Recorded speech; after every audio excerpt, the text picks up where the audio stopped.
Dzień dobry, nazywam się Jadzia, jestem mamą Oliwiera. Oliwier to 17-letni chłopak z mózgowym porażeniem dziecięcym czterokończynowym. Oliwier wymaga stałej i systematycznej rehabilitacji. Przyjeżdżamy tu do ośrodka, który pomaga Oliwierowi w tym, żeby go usprawniać, polepszać jego funkcjonowanie i codzienny byt.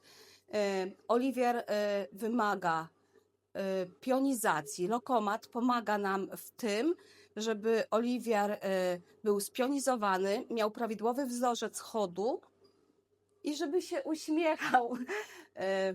Prosimy Państwa o wsparcie, ponieważ rehabilitacja jest bardzo kosztowna. Bardzo proszę o przekazanie 1,5% podatku na rzecz mojego syna Oliwiera.